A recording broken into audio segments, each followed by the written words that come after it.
দেখুন এই অফিসে আমাদের দেশের এই অফিসে সব টাঙ্গিয়ে রাখবে, এই কারণেই এই যে কাকা আসসালামু আলাইকুম।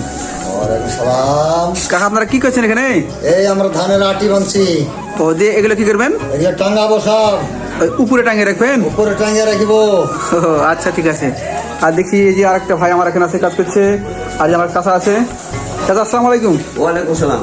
আপনারা কি করছেন এখানে? আমরা এই যে এই অফিসে ধানের করছি, ধান লাগাচ্ছি, ধানের খেদমত করছি, কারণ আমাদের তারিখ দিয়ার এটা ধানের শীষ প্রতীক। হ্যাঁ হ্যাঁ, প্রতিদিন। হ্যাঁ, তাই আমরা দেশের উন্নয়ন করার জন্য আমরা অফিসে এটা ধান টাঙাবো, জনগণ দেখবে, জনগণ আমাদের জন্য উৎসাহ হবে।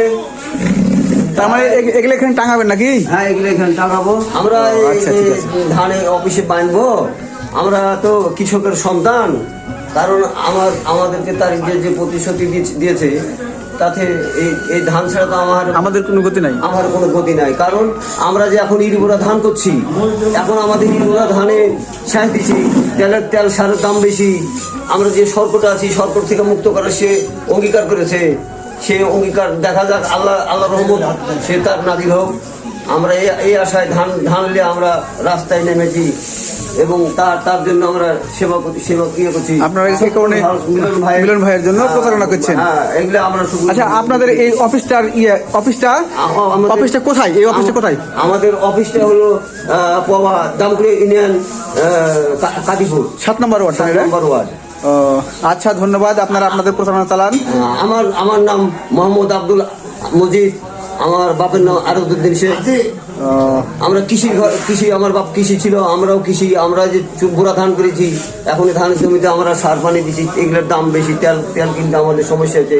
তাই এই বাংলাদেশ গোটা দেখুক যে আমরা ধানের জন্য আমরা কি করছি, তাই না? আচ্ছা আচ্ছা, ঠিক আছে। আমরা আশাবাদী তারিখের কাছে কিছু পাবো, আমাদের দেশে মুক্ত হবে, আমাদের ডুবা গেলা খাল খনন মুক্ত করবে। সে ওয়াদা করেছে বরণ গল্প আমি মুক্ত করব, তার বাপের ঐতিহ্য সে বলেছে, আমরা এটা বাস্তবায়ন করব।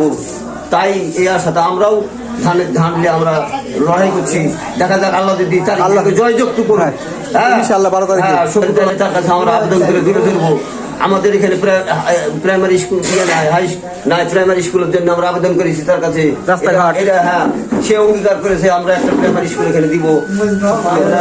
এই জন্য আমরা দিনের 24 ঘন্টা তার জন্য আমরা খাচ্ছি, পরিশ্রম করছি, তাই না? তার মানে আপনারা আশাবাদী যে আশাবাদী মিলন ভাই যদি পাশ করে তো এলাকার উন্নয়ন, রাস্তাঘাট এগুলো হবে নাকি? হবে। আচ্ছা, আলহামদুলিল্লাহ।